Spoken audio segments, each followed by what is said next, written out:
ముఖ్యమంత్రి చంద్రబాబు కార్పొరేట్ కంపెనీలకు కొమ్ము కాస్తూ పేదలను పట్టించుకోవడం లేదని సిపిఐ రామకృష్ణ ఆరోపించారు.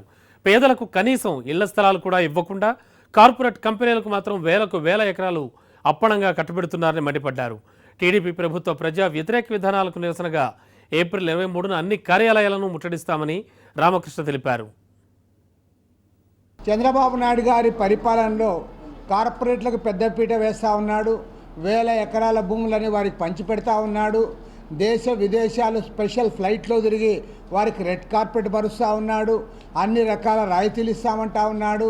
పేద ప్రజలను ఏమాత్రం పట్టించుకోవడంలో అసంఘటిత రంగ కార్మికులందరికీ కూడా కనీసం పక్కనే ఉన్న తెలంగాణ రాష్ట్రంలో ఇచ్చినంతగా కూడా వేతనాలు ఇవ్వకుండా వారిని సతాయిస్తూ ఉన్నారు. ఏప్రిల్ 23వ తేదీ నాడు సోమవారం నాడు మొత్తం రాష్ట్ర వ్యాప్తంగా ప్రభుత్వ కార్యాలయాల వద్ద వేలాది మందితో ఈ ధర్నా కార్యక్రమాలు పూనుకుంటా ఉన్నాం.